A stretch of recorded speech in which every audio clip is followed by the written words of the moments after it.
Bom, então primeiro, eu queria te agradecer, né, pela sua disponibilidade de conversar com a gente.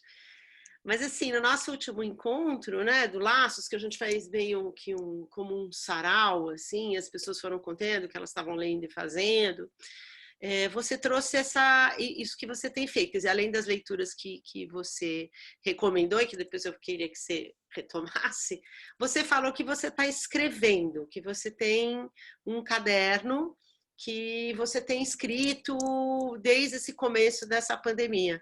Eu queria que você contasse um pouco assim, primeiro, por que você teve, o que você pensou, né? O que te mobilizou a essa escrita? Por que escrever? Escrever como uma forma de extravasamento. Eu moro sozinha, meus filhos foram embora, o marido morreu, então eu moro literalmente sozinha no apartamento. E os sentimentos afloravam, né? E o sentimento de perda, de dor, de compaixão, vários sentimentos, e aquilo explodia dentro do peito. E eu precisava extravasar, porque senão eu ia ficar doida. E eu não tinha com quem extravasar. Com os filhos, não dá, porque cada um pensa de um jeito, eu penso diferente deles. Com as amigas, também são visões de mundo totalmente diferentes da minha. Então, a minha maneira de ver as coisas era diferente. Então, eu achei a solução colocar tudo no papel. Então, eu comecei a partir do dia, deixa eu ver que dia que eu comecei. Logo quando começou a pandemia, no meado de março. Eu comecei a escrever todo dia, né? 15, 20 minutos que eu escrevia só, mas aquilo me aliviava um pouco, me aliviava a alma um pouquinho. E eu cheguei à conclusão de que era a única opção, porque na minha idade, as pessoas, como eu comentei já com vocês, se tornam invisíveis, ninguém quer saber, ninguém dá muito. As minhas opiniões ficaram obsoletas para a maioria das pessoas e já não tem função numa sociedade capitalista. Biologicamente, eu já não tenho mais filhos, já passei da idade de gerar e da idade de gerar tanto filhos como gerar riqueza. Então, estou aposentada. Então, dentro da filosofia capitalista, eu sou um zero à esquerda. Então, a solução foi escrever sobre tudo que eu estava sentindo naquele momento. Aí, Silvia, eu não sei se você quer que eu fale sobre os livros, se você quer que eu leia um pedaço. Eu vou querer que você leia um pedaço, mas eu queria explorar um pouco essa ideia. Quando você escreve, você pensa num possível leitor para aquilo que você está escrevendo, além de você mesmo? Não. Para mim, eu escrevo para mim mesmo, como uma forma de extravasar. Eu não penso que ninguém vai ler, tanto que eu não me preocupo com gramática, eu não me preocupo com a beleza estilística do texto, eu vou escrevendo assim, automaticamente, sem nem olhar para trás, sem nem rever. E você relê? Você relê, tem relido já o que você já escreveu, não? Não, eu reli hoje por sua causa. Normalmente eu não leio. Não releio, vai saindo automaticamente. E é gostoso, porque a mão vai correndo assim, às vezes com pressa, às vezes eu escrevo 2, 3 páginas em 10 minutos. Então, e sem nenhuma preocupação com gramática, sem nenhuma preocupação com a beleza de estilo, nem nada. É uma escrita de você para você mesma, né? E É. você sente que isso te... Agora você falou que você até releu. Você vê assim, seus movimentos emocionais aí no seu texto, Reler mudanças depois, desse porque tipo? é interessante, porque nós já estamos em agosto, eu reli coisa que eu escrevi em março, em abril. Então, é até interessante quando passa. E quando passar mais tempo, vai ficar mais interessante ainda, né? Eu relembrar aquilo tudo pelo qual eu já passei. Uhum. E você teria algum trecho aí que você pudesse compartilhar com a gente, um pedacinho assim, para a gente conhecer um pouco dessa... Tá, eu falo um pouco de política, meio exagerado, e sobre a pandemia também, que que são as coisas que estavam me preocupando, mas eu ponho também os meus sentimentos no meio de tudo, e não tem meio nexo, vai saindo. Eu vou colocar aqui, vou ler um pedacinho do dia 21 de abril. Eu começo assim. Hoje é feriado e depois de assistir Harmonica de Bolle no Roda Viva, cheguei à conclusão de que nada será como antes. O mundo vai mudar radicalmente. Nada mais de aglomeração. Então não tem mais cinema, nem teatro, nem shows. Nada mais de viagens de avião, de navio. Vou sentir falta das minhas aulas de DIP, de musculação, de meu cafezinho à tarde com as amigas.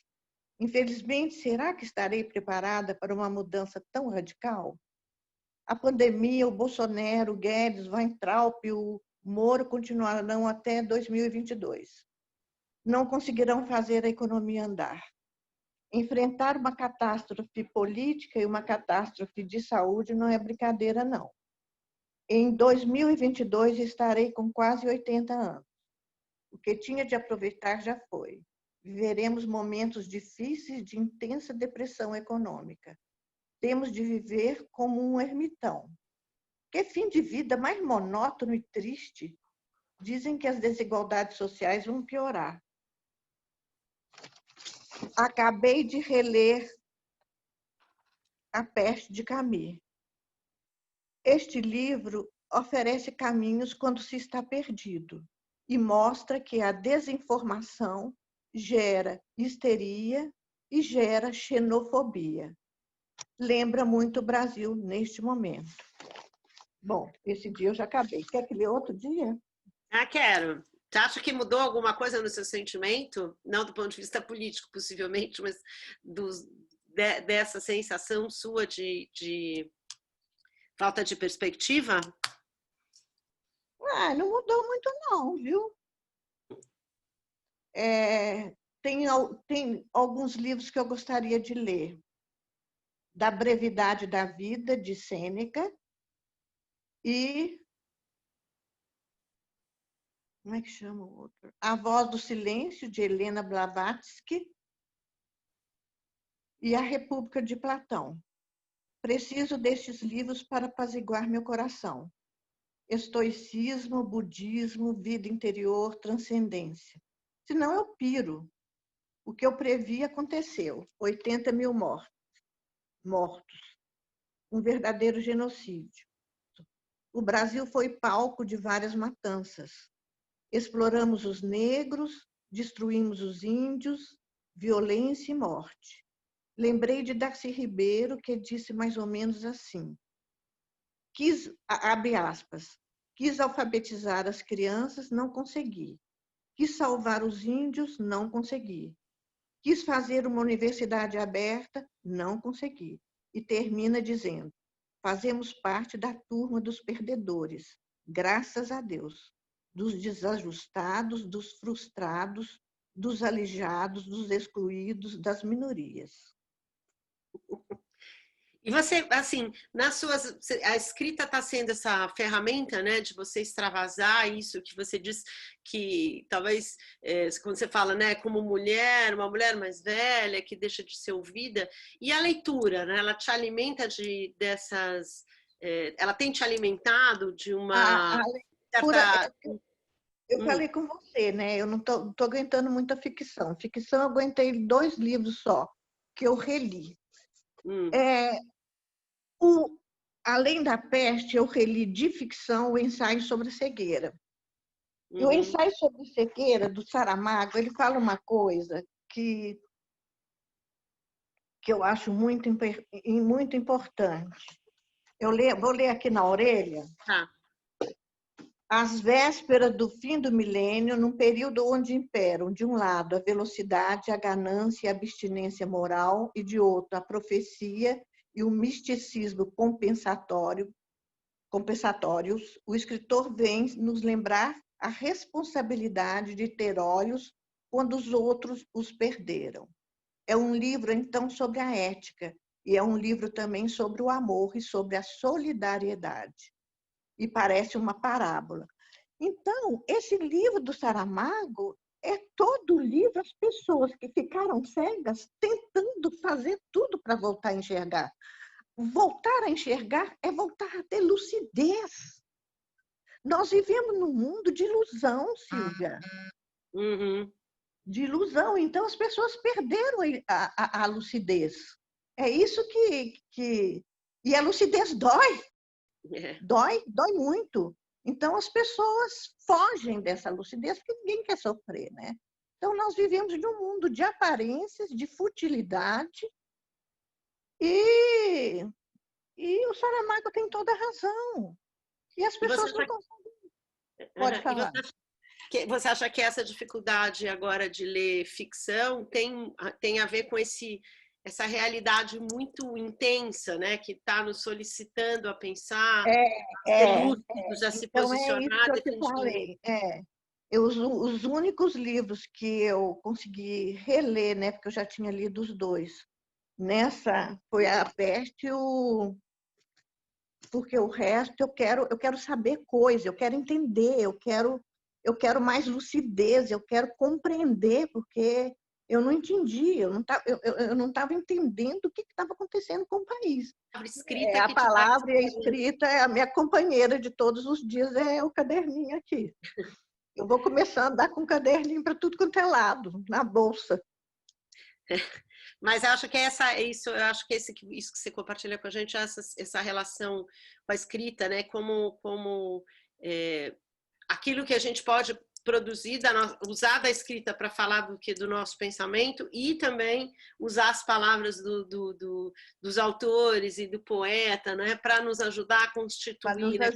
Para nos Quando você ajudar, porque traz esse recorte do Saramago, né, por exemplo, a cegueira do ensaio da cegueira é uma cegueira branca, né? É uma cegueira do excesso, né?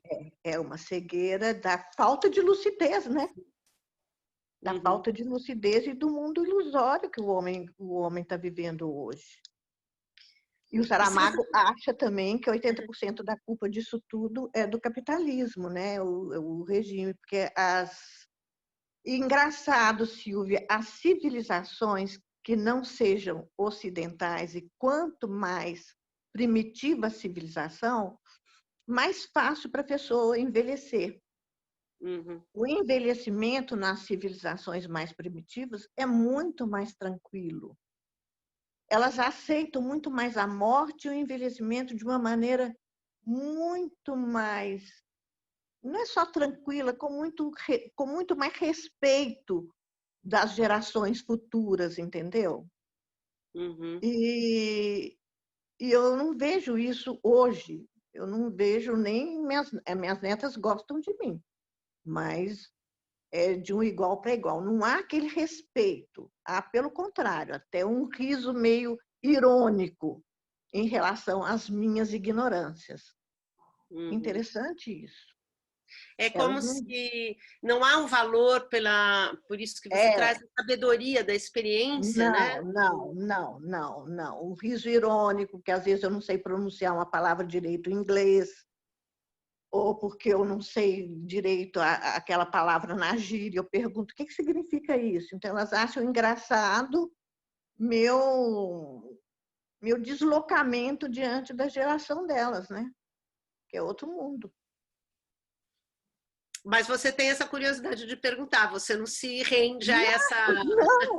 E o interessante, pergunta a ela, o interessante é que é uma relação de igual para igual. Uhum. É interessante. E essa relação de igual para igual, ao mesmo tempo que é esquisito, porque não há o respeito, né, pela pessoa mais velha, dá, por exemplo, a liberdade delas me contarem tudo. Tudo. Então, essa liberdade também é boa, porque eu não sou um obstáculo. Talvez seja por causa do meu temperamento. Mas acho que tem isso, né, também quando você... Fico pensando que nessas novas gerações, né, o quanto a aproximação da literatura que você tem com a leitura e com a literatura vamos dizer assim, combate um pouco esse deslocamento, essa obrigatoriedade da gente ser do tempo de hoje, do ser jovem, porque a literatura joga a gente num outro tempo, né? Quer dizer, eu posso, como você está querendo agora, ler Platão, né? Então, esse Não, eu tempo... estou atrás Lógico, desse livro. A Platão já li há muitos anos. Eu estou atrás de um livro que chama A Brevidade da Vida, que é um livro fininho, diz que em 20 minutos você lê, mas eu não estou achando. E por que desse livro? O que você tinha de referência sobre ele? Não, é um livro escrito por um romano, né? Sêneca. Sêneca. Sêneca é da época da Roma Antiga.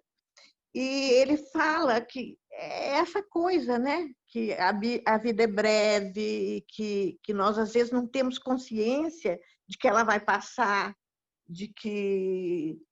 Então, o homem perdeu essa consciência de que a morte está ali, nos espreitando, à espera. Nós não conseguimos conversar sobre a morte. Eu não consegui ninguém para conversar comigo sobre a morte. E eu tenho vontade de conhecer, de falar sobre a morte. Então, eu tenho que ler. Porque conversar, nem com meu marido, quando estava para morrer, eu não consegui conversar com ele sobre a morte, nem minha mãe, quando estava para morrer, eu consegui conversar.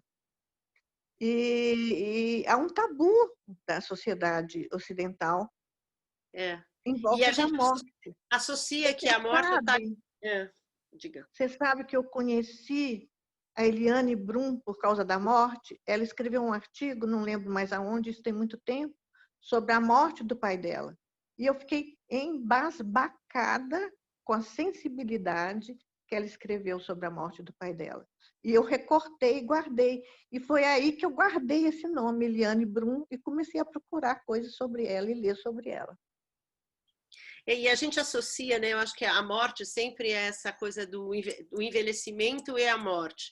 E você acha que esse momento da pandemia também pode ter provocado um deslocamento, né, em algumas pessoas, porque a morte deixou de ser... Tudo bem, Não, a gente fala de grupos de a risco, morte está né? cada vez, com a pandemia, a morte está cada vez mais perto das pessoas idosas, né? Ela está aqui na esquina daqui de casa. E Ela ela pode me reforçou pegar. essa posição, você acha? Reforçou demais essa posição. Eu sinto que ela está na esquina lá de casa. Eu não tenho medo da morte. Não tenho medo nenhum.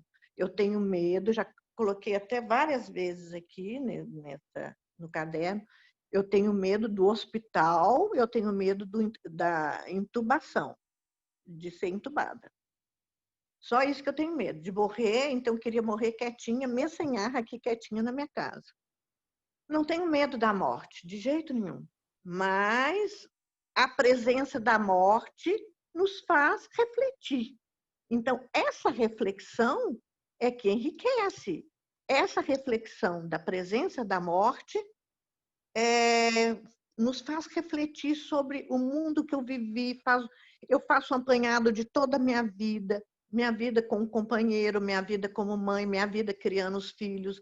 Eu revejo tudo que eu acertei, que eu errei. Eu fiz um apanhado da minha vida inteirinha também, Silvia, analisando, não precisei de psiquiatra, analisando e vi tudo que eu acertei e vi tudo que eu errei, porque eu errei muito também. Então, é doloroso, doloroso, mas às vezes com um calmantezinho a gente aguenta. Com calmante Mas e o seu caderninho, né? o caderninho para pôr tudo lá, porque senão, sem o caderninho, eu estava perdida. E agora, assim, só para a gente analisar, o que você indicaria de leitura nesse período que você falou que você leu A Peste, do Camus, né, um ensaio sobre a cegueira. Você teria algum da Eliane, alguma coisa que você Não, da Eliane é aquele que você falou que tem, né? A vida como ela é, porque ela mostra o outro lado. Porque o que eu percebi? Outra coisa, eu tenho lembrado muito da minha infância. Meu pai era médico numa cidadezinha do interior. E muitas vezes ele ia visitar até paciente a cavalo. E muitas vezes eu ia com ele. E já entrei em casebre de miséria. Miséria, vocês nunca entraram. Miséria, miséria, miséria. E a impressão, eu devia ter quantos anos? 5, 6, 7 anos. A impressão da miséria ficou no meu nariz. Eu senti o cheiro da miséria. Eu senti no olhar, guardou. Eu tinha 7 anos. Guardou o cheiro, guarda todas as coisas que eu vi, a escuridão das casas. As casas tinham poucas janelas, o chão que é aquela terra batida, o tijolo exposto, aquela escuridão dentro daquela casa, o sorriso sem dente das pessoas. Isso ficou gravado. E eu revi isso tudo com Eliane Blum, com a vida como ela é. Então, voltou tudo à tona. Então, tem voltado à tona muita coisa que eu vivenciei na infância. É engraçado, hoje, através dessas reflexões e dessas leituras. Então, esse livro da Eliane Blum me fez voltar àquela época, que era fins dos anos 40, 48, pós-guerra, que não tinha nem penicilina direito, as crianças morriam aos montes, e minha casa era um verdadeiro hospital, porque meu pai era o único médico da cidade. Então, eu tenho lembrado muito, relacionado muito as duas épocas, e percebi que o Brasil não mudou muito. É isso que eu fico triste. Mais de praticamente 70 anos e o Brasil não mudou. Não é fácil. Nós precisamos de um regime democrático. Uhum. E de políticos que tenham sensibilidade para começar a melhorar. E o país só recupera com a educação, não tem outro caminho. Uhum. A educação e de pessoas que fiquem fundamental. nessa posição de resistência, né? Que de uma certa forma é o que você está fazendo. Você diz, eu não posso compartilhar, mas eu não deixo de pensar. Eu resisto, né? Nessa posição, nessa crença, nessas convicções. Tem uma resistência, tem um ato de resistência nisso, né? Assim, um ato de resistência porque eu vejo que não há alternativa para o país melhorar. E da ficção, você sugeriria, ainda que você não esteja lendo tanto, mas desse seu repertório tão grande de leitura, alguma coisa que você acha que valeria a pena ser lido nesse momento? Eu não li. Não li nada de ficção. Uhum. Você não Porque eu não conseguiria, juntada dos que você já leu em outros tempos, algum que você recomendaria para agora? Eu li tudo que você puder imaginar. Eu leio desde os Já 14 anos. percebi. Eu sou Mas tem viciada. alguma coisa lá atrás, assim, das suas leituras, lá atrás, que você, anteriores à pandemia, que você recomendaria? Mas de literatura brasileira? Ou não, com o que você... De literatura brasileira não tem nada a ver com esse momento que nós estamos vivendo, mas os dois melhores que eu acho é Grande Sertão Veredas, de Guimarães Rosa, porque é meu conterrâneo, e eu sinto uma afinidade muito grande com ele. Ele tem a preocupação com a terra e o lado místico, né? O Grande Sertão é um grande livro místico. E Machado de Assis, que eu sou apaixonada. Machado, você descobre tudo, né? De maneira leve, mas o racismo está demonstrado no Machado de uma maneira profundamente elegante, de uma maneira muito espetacular. Os dois livros brasileiros que agora eu já li tudo, que não tem muito a ver com esse momento que nós estamos vivendo agora. Mas tem a ver com a gente, né? Tem a ver com o que você falou, com o ser brasileiro. Talvez as pessoas precisem conhecer mais, né? O negócio agora é ler mais sobre o Brasil, né? É. Esse livro também eu recomendo, O Povo Brasileiro, do Darcy Ribeiro, que eu tenho relido muito para ver o problema. Ele pega o índio, ele mexeu muito com o índio, né? E os índios agora estão me preocupando muito. Outro livro que eu tentei achar, se vocês acharem aí em São Paulo, eu não sei o nome do livro, mas o autor é um indígena chamado Ailton Krenak. Krenak com K e C no fim. Ele é intelectualizado, muito inteligente, ele dá palestras, escreveu livro, ele fala sobre a terra, aí já é outra coisa. A ligação, ele tem um negócio, ele junto com aquele moço que eu citei, que eu esqueci já até o nome, ele tem, igual vocês têm esse negócio de laços, eles têm um sobre a terra, chama Gaia. Então, ele faz um trabalho muito bom, porque ele diz uma coisa que você tem que respeitar a terra. E o misticismo do índio não é esse misticismo de Deus. O misticismo do índio é a terra onde os ancestrais estão enterrados. Então, Uhum, eles adoram a terra por causa da ancestralidade. Então, a uhum, gente enterra nossos mortos, nós nem damos bola, né? Eles não, eles adoram aquela terra onde os ancestrais deles estão mortos. Então, isso me comove. Então, essa volta para uma concepção indígena também me atrai. uhum. Agora, ele escreveu um livro, eu não tenho o nome do livro aqui comigo, mas eu estou procurando em todas as livrarias, já pedi pela Amazon, não consigo. Ele já Uhum. escreveu, acho que uns 2 livros. Deixa eu descobrir a editora, né? Talvez. Pois é, E pois é. para Tá conseguir, difícil né? achar. Bom, Cia, eu queria te agradecer muito essa conversa. Eu acho que é inspirador. Eu acho que a gente tem que o Laços a gente tem essa preocupação, né? A gente quer trocar essas experiências, assim como a gente traz pessoas às vezes com temas muito específicos, né? Um especialista numa área ou noutra. Mas acho que a gente tem que trocar as nossas experiências de vida, né? Todos nós, em alguma medida, nos especializamos num jeito de nos mantermos vivos, sãos, como você diz, né? Tomo um calmantezinho, uso meu caderninho, vou ler meus livros, né? Essa forma que a gente tem de viver. E talvez esse tempo da pandemia tenha colocado mesmo uma luz nisso, né? Assim, o que é importante, o que me interessa, Foi o que eu posso importante para contribuir. reflexão, né? Foi Sim. importante muito para você dar uma parada e fazer uma reflexão, né? Uhum. Mas acho que tem essa experiência, né? Queria te agradecer, porque acho que você está dando para a gente também assim, dando a oportunidade da gente aprender um pouco sobre isso, sobre viver, né?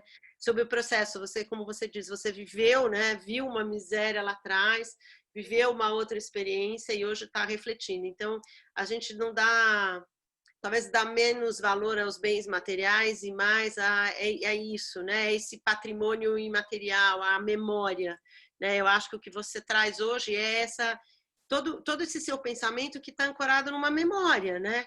É Numa lógico, numa memória de vida, memória. de uma trajetória. E a memória é algo que, quando você traz ancestralidade, né? O respeito à ancestralidade que o índio traz, é isso, né? É a gente poder parar para ouvir e entender um pouco de onde a gente vem, né? Que as gerações anteriores dizem, né, isso para a gente, né? Da onde a gente está vindo, que percurso é esse, né? As coisas não começaram ontem, nem quando a gente nasceu, né? A gente perde essa dimensão histórica. Então, eu queria muito te agradecer pelo teu tempo, Ai, por nada. essa tua inspiração, assim, foi muito inspiradora a conversa. E eu espero que você esteja com a gente aí nos próximos encontros também, acho que trazendo um pouco dessa sua perspectiva, né? Que é uma perspectiva muito atual, né? Assim, acho que você traz questões muito atuais. E isso significa é diferente de pensar se é uma coisa superada de outra mentalidade. Você é essa pessoa que está vivendo o mesmo momento que a gente está vivendo, né? Só que com um saber da experiência e da memória que faz falta, talvez, né? A gente precisa poder falar mais sobre isso, falar sobre o que já foi, né? O que já foi o nosso passado, o que tem sido a nossa história, para a gente poder fazer algum movimento de transformação.